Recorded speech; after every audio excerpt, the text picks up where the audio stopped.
جب دونوں ملک یہ کہہ رہے ہوں کہ ایک ملک پر حملہ دوسرے ملک پر حملہ تصور ہوگا، اگر انڈیا مستقبل میں کوئی ایسی جرات کرتا ہے پاکستان کے خلاف تو سعودی عرب ہمارے ساتھ کھڑا ہوگا۔ پاکستان ہمارا ہمسایہ ہے، اس سے ہم جنگ کر کے امن نہیں رہ سکتا، امن نہیں ہوگا، ترقی نہیں ہوگی۔ جب ایران پہ حملہ ہوا تو انہیں پتا چلا کہ اوہو یہ تو ہماری صفوں میں ہمارے اندر بیٹھے ہوئے یہاں کے ملازمین جو یہاں پہ آگے کام کرتے تھے بھارتی، انہوں نے یہ ساری جاسوسی جو ہے وہ موساد کے لیے کی۔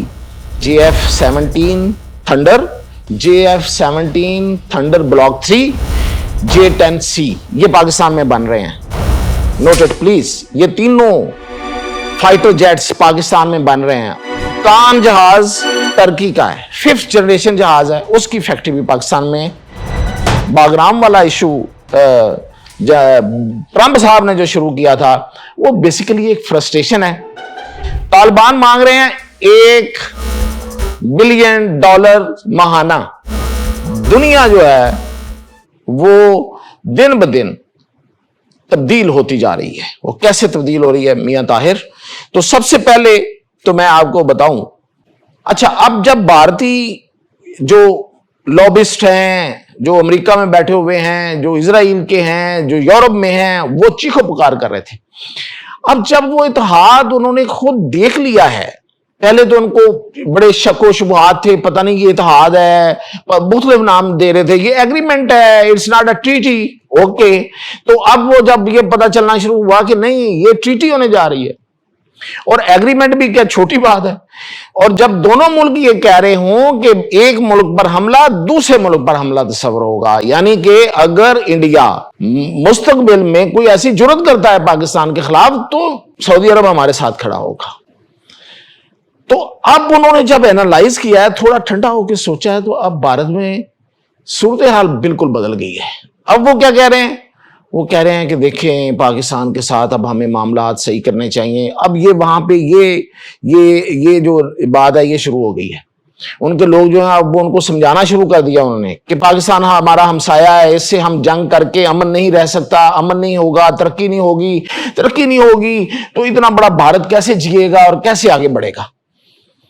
اور پھر یہ کہ اب جو ان کو اصل ڈر ہے نا، میں آپ کو بتا رہا ہوں، وہ ہے کہ پاکستانی انٹیلیجنس، یہ نوٹ رکھیے میں آج کہہ رہا ہوں، یہ آپ کے سامنے یہ خبریں آئیں گی، میں ایڈوانس میں بتا رہا ہوں، پاکستانی انٹیلیجنس اب ایک براڈ بیسڈ ہنٹنگ آپریشن شروع کرنے جا رہی ہے، اور تمام خلیجی ممالک میں موجود موساد اور را کے ایجنٹ جو کہ مشترکہ طور پہ کام کرتے ہیں، مل کے کام کرتے ہیں، یہ ثابت ہو چکا ہے ایران میں، ایران کے اندر یہ چیز ثابت ہوئی ہے، اسٹیبلش ہوئی ہے۔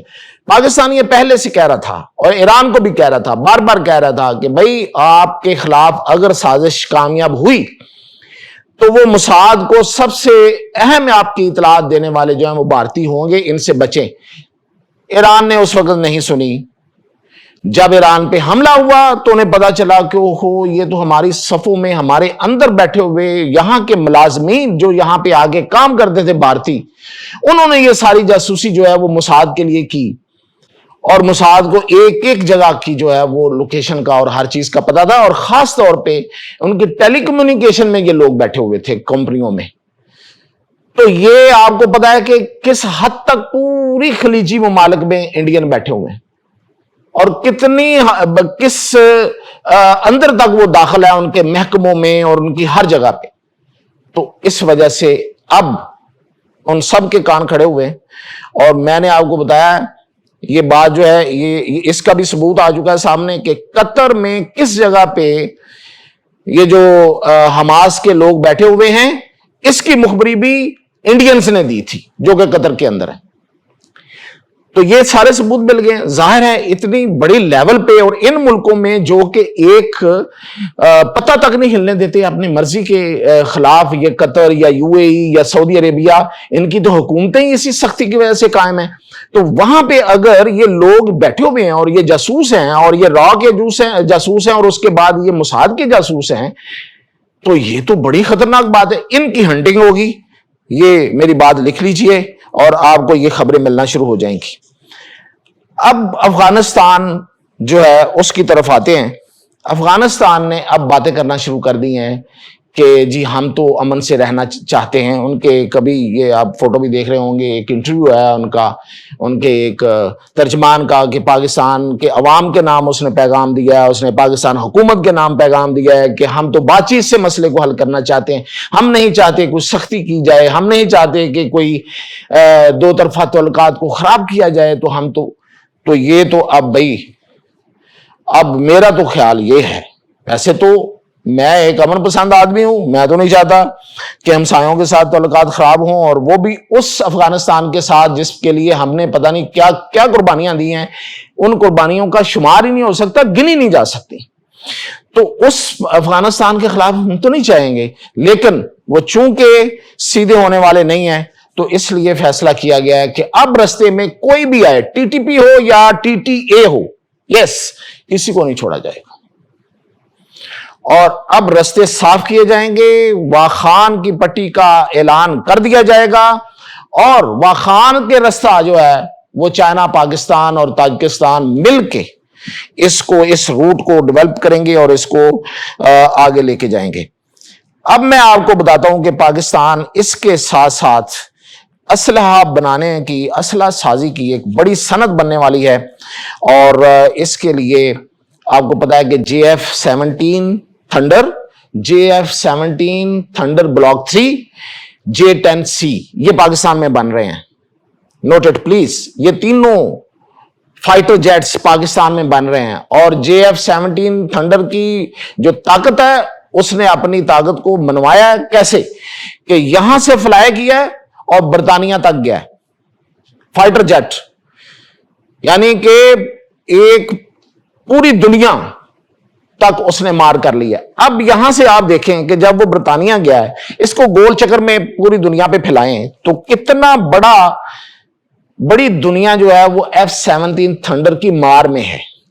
فیول وہ رستے میں کر سکتا ہے, ری فیولنگ اس نے کر کے دکھائی ہے کہ ہم رستے میں اپنی ری فیولنگ کر سکتے ہیں, ہمیں دوبارہ واپس آ کے پیٹرول ڈلوانے کی ضرورت نہیں ہے. ظاہر ہے ہر جہاز کی ایک رینج ہوتی ہے, تو وہ رستے میں ری فیولنگ بھی ہو سکتی ہے, اور فائٹر جیٹ ہے دور تک جا کے بمباری کر کے بڑے آرام سے کہیں بھی ضرورت پڑے, میں تو مثال دے رہا ہوں. تو یہ جہاز اب کان جو ہے, کان جہاز ترکی کا ہے, 5th جنریشن جہاز ہے, اس کی فیکٹری بھی پاکستان میں یہ اناؤنس ہونا باقی ہے, اعلان ہونا ہے, ایگریمنٹ ہو چکا ہے, اس کا اعلان ہونا ہے, پاکستان میں لگے گی اور یہ جہاز پاکستان میں بنیں گے. اور بہت سا اسلحہ آلریڈی پاکستان میں بن رہا ہے اور یہاں سے جائے گا. اب ایک اور خبر یہ ہے کہ یہ جو باغرام والا ایشو ٹرمپ صاحب نے جو شروع کیا تھا, وہ بیسیکلی ایک فرسٹریشن ہے, اور پاکستان چاہتا ہے کہ اس فرسٹریشن میں آ کے امریکہ جو ہے وہ ادھر پھنسے, ضرور پھنسے. میں یہ اسٹریٹجک بات کر رہا ہوں, جو اسٹریٹجی کو جانتے ہیں اور اسٹریٹجک ایشوز کو لوگ جانتے ہیں میری بات کو سمجھ رہے ہوں گے. پاکستان یہ نہیں چاہتا کہ امریکہ یہاں نہ آئے, امریکہ ضرور آئے, باغرام ایئر بیس پہ آئے, پلیز آپ آئیے, باغرام ایئر بیس لیجیے, ہمیں فی الحال کوئی اعتراض نہیں ہوگا. اگر آپ سسٹین کر سکے تو آپ کیجئے گا, نہیں کر سکے تو پھر آپ کا مسئلہ آپ جانے اور آپ کا کام جانے, ہم تو ادھر بیٹھے ہوئے ہیں. ٹھیک ہے جی, یہ بات تھوڑی جو سمجھتے ہیں وہ سمجھ جائیں گے. اب اس میں اب آپ اندازہ کریں, طالبان مانگ رہے ہیں $1 بلین ماہانہ کرایہ, اور امریکہ دے رہا ہے $30 لاکھ ماہانہ. 35 میں میرے خیال بات مکی جائے گی, ہے نا, جو ٹریڈیشن ہے. 1 بلین مانگا ہے, $1 ارب, تو انہوں نے کہا $30 لاکھ لے لے ماہانہ, تو 35 میں میرے خیال مک جائے گی. تو آ جائیں, ویلکم, پھر دیکھیں گے کیا ہوتا ہے. تو یہ تھی اب تک کی اپڈیٹ, مزید اپڈیٹ کے ساتھ حاضر.